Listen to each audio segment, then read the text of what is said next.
Hello students, welcome to auto exams. मैं हूं सोनम और आज की क्लास में हम कवर करने वाले इतिहास के महत्वपूर्ण प्रश्न। यह इतिहास के महत्वपूर्ण प्रश्न आपके हर एग्जाम के लिए इंपॉर्टेंट हो जाते हैं, चाहे आप किसी भी गवर्नमेंट एग्जाम की तैयारी कर रहे हो। तो आज की क्लास काफ़ी ज़्यादा इंपॉर्टेंट और हेल्पफुल होने वाली है आप सभी के लिए। तो आप सभी लोग अपने सोनम मैम के साथ वीडियो के लास्ट तक बने रहिएगा। और अगर आप हमारे चैनल पर नए विजिट किए हैं तो प्लीज़ चैनल सब्सक्राइब करिएगा, ऑटो एग्जाम्स को, और बेल आइकन प्रेस कर लीजिएगा। तो चलिए, आज की क्लास काफ़ी ज़्यादा यहाँ पे इंपॉर्टेंट होने वाली, तो इसको कवर करते हैं। और आपको बता दें कि यहाँ पे हम 50 क्वेश्चन आपके इतिहास से संबंधित कवर करने वाले हैं। तो चलिए चलते हैं पहले क्वेश्चन की तरफ। पहला क्वेश्चन आपका यहाँ पे दिया गया है, भारत में प्रत्यक्ष ब्रिटिश शासन कब प्रारंभ हुआ? तो राइट आंसर हो जाएगा सिपाही विद्रोह के बाद। Option be the right answer. Next देखेंगे, अगला क्वेश्चन आपका दिया गया है कि भारतीय सिविल सेवा के जनक के रूप में किसे जाना जाता है? तो राइट आंसर हो जाएगा लॉर्ड कॉर्नवालिस को भारतीय सिविल सेवा के जनक के रूप में जाना जाता है। नेक्स्ट देखेंगे, अगला क्वेश्चन आपका यहाँ पे दिया गया है। अगला क्वेश्चन आपका है कि सिविल सेवा में चयनित पहले भारतीय हैं। तो याद रखिएगा, सिविल सेवा में चयनित जो पहले भारतीय थे वह सत्येंद्रनाथ टैगोर थे। Option C the right answer. Next देखेंगे, अगला क्वेश्चन आपका है, निम्नलिखित में से कौन बंगाल का अंतिम गवर्नर जनरल था? तो राइट आंसर हो जाएगा आपका, करेक्ट आंसर हो जाएगा विलियम बेंटिक बंगाल का अंतिम गवर्नर था। तो William Bentinck, option A the right answer. अगला क्वेश्चन आपका यहाँ पे है, निम्नलिखित में से कौन सा गवर्नर जनरल स्वयं को बंगाल टाइगर कहता था? तो राइट आंसर हो जाएगा आपका, यह कौन था जो अपने आप को स्वयं को बंगाल टाइगर कहता था? तो राइट आंसर हो जाएगा Lord Wellesley. Option be the right answer. आगे देखेंगे, अगला क्वेश्चन आपका है, 1793 में जमींदारी प्रणाली किसके द्वारा शुरू की गई थी? तो राइट आंसर हो जाएगा, यह किसके द्वारा शुरू की गई थी यह जमींदारी प्रणाली? तो करेक्ट आंसर हो जाएगा आपका, कॉर्नवालिस ने ही शुरू की थी। तो लॉर्ड कॉर्नवालिस आपका राइट आंसर हो जाएगा, ऑप्शन डी। नेक्स्ट देखेंगे, अगला क्वेश्चन आपका है कि भारत सरकार अधिनियम 1919 जाना जाता है। तो भारत सरकार अधिनियम 1919 किसके लिए जाना जाता है? तो मॉन्टेग्यू चैम्सफोर्ड सुधार के लिए यह जाना जाता है आपका भारत शासन अधिनियम 1919। Option be the right answer. Next देखेंगे, अगला क्वेश्चन आपका है कि असहयोग आंदोलन कब से कब तक चलाया गया था? तो सितंबर 2020 से फरवरी 2020 तक यह आपका चला था असहयोग आंदोलन। ठीक है, चलिए नेक्स्ट देखेंगे, अगला क्वेश्चन आपका है, यहाँ पे अगला क्वेश्चन आपका है कि अकबर की दूसरी राजधानी कौन सी थी? तो राइट आंसर हो जाएगा फतेहपुर सिकरी अकबर की दूसरी राजधानी थी, जिसे आपके 1571 में अकबर ने इसे बसाया था। यह आपके उत्तर प्रदेश के आगरा में स्थित है फतेहपुर सिकरी, और फतेहपुर सिकरी में ही जोधाबाई महल स्थित है। ठीक है, चलिए आगे देखेंगे, अगला क्वेश्चन आपको यहाँ पे दिया गया है, शेर शाह सूरी ने किस मुगल शासक को हराया था? तो शेर शाह सूरी ने हुमायूं को हराया था। यह आपके मुगल सम्राट हुमायूं को हराए थे आपके शेर शाह सूरी ने। यह क्वेश्चन कई बार एग्जाम में पूछा जाता है। तो option be the right answer. Next देखेंगे, अगले क्वेश्चन की तरफ। अगला क्वेश्चन आपका है कि किसने मुगल साम्राज्य की राजधानी आगरा से दिल्ली हस्तांतरित कर दी थी? तो याद रखिएगा, राइट आंसर हो जाएगा आपका शाहजहां ने। शाहजहां ने अपनी जो राजधानी थी वह आगरा से दिल्ली हस्तांतरित कर दी थी। तो राइट आंसर हो जाएगा Shahjahan, option C the right answer. Next देखेंगे, अगला क्वेश्चन आपका है, आगरा शहर का संस्थापक कौन था? तो राइट आंसर हो जाएगा सिकंदर लोदी ने आगरा शहर को बसाया था 1504 में। तो याद रखिएगा, आपके सिकंदर लोदी जो कि आपके गुलरुखी नाम से कविताएं लिखा करता था।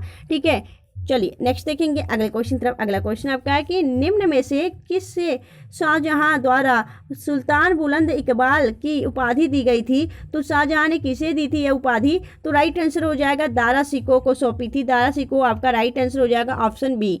नेक्स्ट देखेंगे, अगला क्वेश्चन आपका है, सैयद राजवंश की स्थापना किसने की थी? तो सैयद राजवंश की जो स्थापना की गई थी वह खिज्र खान द्वारा की गई थी। Option A is the right answer.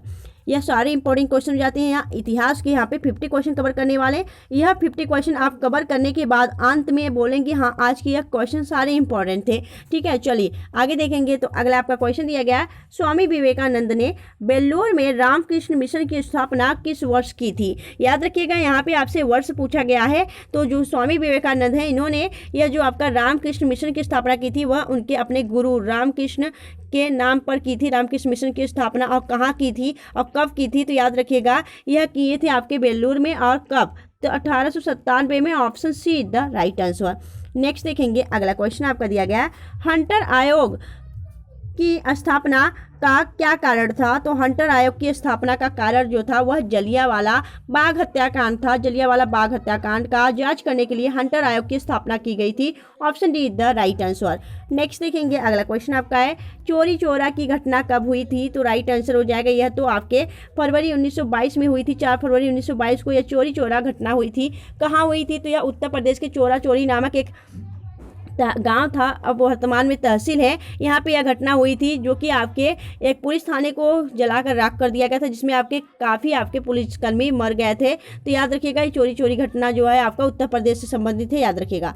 Next देखेंगे, अगला क्वेश्चन आपका है कि बाबर की अपनी इच्छा से उसका शव कहाँ दफनाया गया था? तो याद रखिएगा बाबर जो कि मुगल वंश का संस्थापक माना जाता है, इसकी अपनी स्वयं की इच्छा थी और उसके द्वारा ही उसके शव को कहाँ अपनाया गया था?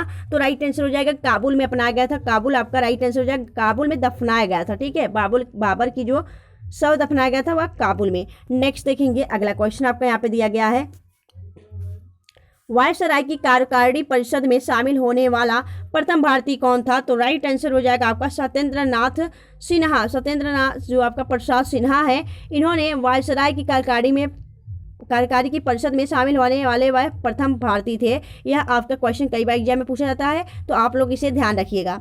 नेक्स्ट देखेंगे अगले क्वेश्चन तरफ। अगला क्वेश्चन आपका यहाँ पे है प्रसिद्ध यात्री मार्को पोलो किस देश का निवासी था? तो राइट आंसर हो जाएगा प्रसिद्ध यात्री जो मार्को पोलो था यह आपके मोरक्को का निवासी था। मोरक्को आपका नहीं, यहाँ पे इटली का निवासी था। इटली आपका राइट आंसर हो जाएगा। ठीक है, इब्न बतूता आपका मोरक्को का निवासी था। ठीक है, तो याद रखिएगा। चलिए नेक्स्ट देखेंगे अगले क्वेश्चन तरफ। अगला क्वेश्चन आपका है कि हल्दी घाटी की लड़ाई किस वर्ष में लड़ी गई थी? तो हल्दी घाटी की जो लड़ाई लड़ी गई थी वह कब लड़ी गई थी? तो यह 1576 में लड़ी गई थी। 1576 आपका राइट आंसर हो जाएगा। ठीक है, चलिए नेक्स्ट देखेंगे अगले क्वेश्चन तरफ। अगला क्वेश्चन आपका है पानीपत का द्वितीय युद्ध कब हुआ था? तो पानीपत का जो द्वितीय युद्ध हुआ था यह कब हुआ था? तो यह 1556 में हुआ था। 1526 में अगर बात करें तो वह प्रथम युद्ध हुआ था, लेकिन आपका यहाँ पे पूछा जा रहा है पानीपत का द्वितीय युद्ध, तो यह आपका 1556 राइट आंसर हो जाएगा, ऑप्शन बी। ठीक है, यहाँ पे पहला हुआ था या दूसरा हुआ था। नेक्स्ट देखेंगे अगला क्वेश्चन आपका है कि पल्लवों की राजधानी का नाम बताइए। तो पल्लवों की राजधानी क्या थी? तो कांची पल्लवों की राजधानी थी, option D the right answer. Next देखेंगे यहाँ पे सबसे प्राचीन विश्वविद्यालय है तो नालंदा जो आपका विश्वविद्यालय है आपका, यह सबसे प्राचीन विश्वविद्यालय है, याद रखिएगा। ठीक है, चलिए नेक्स्ट देखेंगे अगले क्वेश्चन तरफ। अगला क्वेश्चन आपका है लाख बख्श की उपाधि किस शासक को दी गई थी? तो लाख बख्श की उपाधि जो थी वह आपके किसने शुरू, अपने कुतुबुद्दीन ऐबक ने लाख बख्श की उपाधि धारण की थी, क्योंकि यह गुलाम था। और यह आपका किसके गुलाम था? तो मोहम्मद गौरी का गुलाम था आपका कुतुबुद्दीन ऐबक। इसने किसकी वंश रखी थी? तो याद रखिएगा गुलाम वंश की स्थापना की थी। ठीक है, तो कुतुबुद्दीन ऐबक जो कि पोलो खेलते समय इसकी मृत्यु हो गई थी। नेक्स्ट देखेंगे अगला क्वेश्चन आपका है कि निम्नलिखित में से किसने सम्राट अशोक के शिलालेख को सबसे पहले पढ़ा था? तो राइट आंसर हो जाएगा आपका जेम्स प्रिंसेप वह ऐसे व्यक्ति थे जिन्होंने सम्राट अशोक के शिलालेखों को सबसे पहले पढ़ा था। नेक्स्ट देखेंगे अगले क्वेश्चन तरफ। अगला क्वेश्चन आपका है निम्नलिखित में से किस मुगल सम्राट ने चरित्र पांडुलिपियों से एल्बम और व्यक्तिगत चित्र पर जोर दिया था? तो राइट आंसर हो जाएगा वह कौन से व्यक्ति थे? तो यहाँ पे राइट आंसर हो जाएगा वह थे आपके Jahangir is the right answer. Jahangir को यह जो ऐसे मुगल सम्राट थे जिन्होंने चरित्र पांडुलिपियों से एल्बम और व्यक्तिगत चित्र को जोड़ दिया था। ठीक है, और चित्रकला की जो स्वर्ण युग कहा जाता है वह जहांगीर के शासनकाल को ही कहा जाता है। नेक्स्ट देखेंगे अगला क्वेश्चन आपका है कि भारत के इतिहास के संदर्भ में उलगुलान या फिर महाकोलाहल निम्नलिखित में से किस घटना का वर्णन है?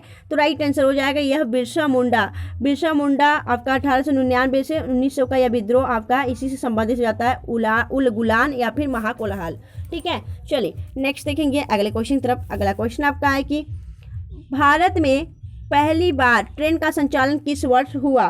तो याद रखिएगा जो भारत में आपका सबसे पहले ट्रेन आपका चलाया गया था वह 1853 में चलाया गया था, option C the right answer. आगे देखेंगे अगला क्वेश्चन आपका है गांधी जी को सर्वप्रथम किस वर्ष सत्याग्रह के दौरान गिरफ्तार किया गया था? तो राइट आंसर हो जाएगा यह कब गिरफ्तार किया गया था? तो 1908 में सत्याग्रह के दौरान गांधी जी को गिरफ्तार कर लिया गया था। नेक्स्ट देखेंगे अगला क्वेश्चन आपका है, निम्नलिखित में से किसने पहली बार भागवत गीता का अंग्रेजी अनुवाद किया था? तो राइट आंसर हो जाएगा यहाँ पे चार्ल्स विल्किंसन। चार्ल्स विल्किंसन ऐसे व्यक्ति थे जिन्होंने भगवत गीता का आपका अंग्रेजी में अनुवाद किया था। Option B is the right answer. ऐसे क्वेश्चन एग्जाम में पूछे जाते हैं, तो यहाँ पे आपके सारे क्वेश्चन इंपॉर्टेंट हैं, तो आप लोग वीडियो के लास्ट तक बने रहिएगा। और आपको ये वीडियो कैसी लग रही है आप हमें कमेंट सेक्शन में अपने फीडबैक जरूर दिया करिए, ठीक है। चलिए नेक्स्ट देखेंगे अगला क्वेश्चन आपका है कि स्वामी दयानंद सरस्वती का वास्तविक नाम क्या था? तो स्वामी दयानंद सरस्वती का वास्तविक नाम मूल शंकर था। मूल Shankar, option be the right answer. Next देखेंगे अगला क्वेश्चन आपका है, सती प्रथा को समाप्त करने वाला मुगल सम्राट था। तो सती प्रथा को किसने समाप्त किया था? तो राइट आंसर हो जाएगा यहाँ पे अकबर। अकबर के शासनकाल में यह सती प्रथा की समाप्ति हुई थी, तो यह मुगल सम्राट थे, तो option D is the right answer Akbar. Next देखेंगे अगले क्वेश्चन तरफ। अगला क्वेश्चन आपका है, किस मुगल शासक ने अपने शासनकाल में जजिया कर पुनः लगाया था? तो याद रखिएगा पुनः जजिया कर किसने लगाया था? तो याद रखिएगा आपके औरंगजेब ने। Aurangzeb is the right answer. चलिए नेक्स्ट देखेंगे अगले क्वेश्चन तरफ। अगला क्वेश्चन आपका है, निम्नलिखित में से कौन सा जोड़ा गलत है? तो याद रखिएगा कौन सा जोड़ा यहाँ पे गलत हो जाता है? तो यहाँ पे राइट आंसर हो जाएगा, यहाँ पे ऑप्शन बी गलत हो जाएगा। जो फयान था यह चीन का यात्री था, ठीक है, चीन का यात्री था, न कि यहाँ पे आपका मलेशिया का, ठीक है। तो यहाँ पे आपका यही गलत हो जाएगा, option B is the right answer. Next देखेंगे अगले क्वेश्चन तरफ। अगला क्वेश्चन आपका है कि लोधी वंश किसके द्वारा स्थापित किया गया था? तो लोधी वंश की बात की, लोधी वंश की स्थापना किसने की थी? तो यह आपने बताना है। तो राइट आंसर हो जाएगा आपका यहाँ पे बहलोल लोधी। बहलोल लोधी जो था वह आपके लोधी वंश का संस्थापक था, और इब्राहिम लोधी लोधी वंश का अंतिम शासक था, ठीक है, याद रखिएगा। तो बहलोल लोधी ने लोधी वंश की स्थापना की थी। Option A is the right answer. Next देखेंगे अगले क्वेश्चन तरफ। अगला क्वेश्चन आपका दिया गया है, किसको द्वितीय सिकंदर के नाम से जाना जाता है? तो द्वितीय सिकंदर किसे कहा जाता है? तो राइट आंसर हो जाएगा यहाँ पे अलाउद्दीन खिलजी। अलाउद्दीन खिलजी को द्वितीय सिकंदर के रूप में जाना जाता है, तो option A is the right answer. Next देखेंगे अगला क्वेश्चन आपका है, चार मीनार का निर्माण किसके द्वारा किया गया था? तो चार मीनार का निर्माण मोहम्मद कुली कुतुब शाह के द्वारा किया गया था, और यह कहाँ पे स्थित है? तो यह आपके हैदराबाद में स्थित है चार मीनार। और कुतुब मीनार कहाँ स्थित है? तो यह नई दिल्ली में। नेक्स्ट देखेंगे अगले क्वेश्चन तरफ। अगला क्वेश्चन आपका है, दिल्ली के किस सुल्तान ने लौह रक्त की नीति को अपनाया था? तो याद रखिएगा यह आपका राइट आंसर हो जाएगा बलबन। बलबन ने लौह और रक्त की नीति अपनाई थी, और सिजदा और पाबोस जैसी प्रचलन भी चलाई थी, ठीक है। नेक्स्ट देखेंगे अगले क्वेश्चन तरफ। अगला क्वेश्चन आपका है, प्रसिद्ध कांदरिया मंदिर कहाँ स्थित है? तो प्रसिद्ध जो कांदरिया मंदिर है यह कहाँ पे स्थित हो जाती है? तो यह खजुराहो में स्थित है। खजुराहो आपका राइट आंसर हो जाएगा, ऑप्शन सी। नेक्स्ट देखेंगे अगला क्वेश्चन आपका है, प्रसिद्ध कवि कालिदास किसके दरबार में रहते थे? तो याद रखिएगा यह चंद्रगुप्त द्वितीय यानी विक्रमादित्य के दरबार में रहा करते थे कालिदास। कालिदास, वराहमिहिर, आर्यभट्ट, यह सभी आपके जो प्रसिद्ध विद्वान थे, यह सभी आपके चंद्रगुप्त द्वितीय के शासनकाल में यानी उनके नवरत्नों में से एक थे। चलिए आगे देखेंगे अगला क्वेश्चन आपका है, जूनागढ़ अभिलेख का संबंध किससे है? तो जूनागढ़ अभिलेख की बात करें या रुद्रदामन का अभिलेख हो जाता है। जूनागढ़ अभिलेख रुद्रदामन से संबंधित हो जाता है, जो कि आपके गुजरात में देखने को मिलता है, ठीक है। चलिए नेक्स्ट देखेंगे अगले क्वेश्चन तरफ। अगला क्वेश्चन आपका है, बाणभट्ट निम्नलिखित में से किस भारतीय राजा का दरबारी कवि था? तो याद रखिएगा यह आपके हर्षवर्धन का दरबारी कवि था बाणभट्ट, जिसने आपके हर्षचरित और कादंबरी जैसी रचना की है बाणभट्ट ने, याद रखिएगा। नेक्स्ट देखेंगे अगला क्वेश्चन आपका है, बौद्ध अनुयायियों के लिए प्रसिद्ध विक्रमशिला विश्वविद्यालय की स्थापना किस शासक ने कराई थी? तो याद रखिएगा यहाँ पे यह बौद्ध अनुयायियों के लिए एक प्रसिद्ध आपका विक्रमशिला विश्वविद्यालय की जो स्थापना थी वह किसने कराई थी? तो यह आपने बताना है। तो राइट आंसर हो जाएगा धर्मपाल ने करवाया था। तो धर्मपाल आपका राइट आंसर हो जाएगा, जो कि पाल वंश का शासक था।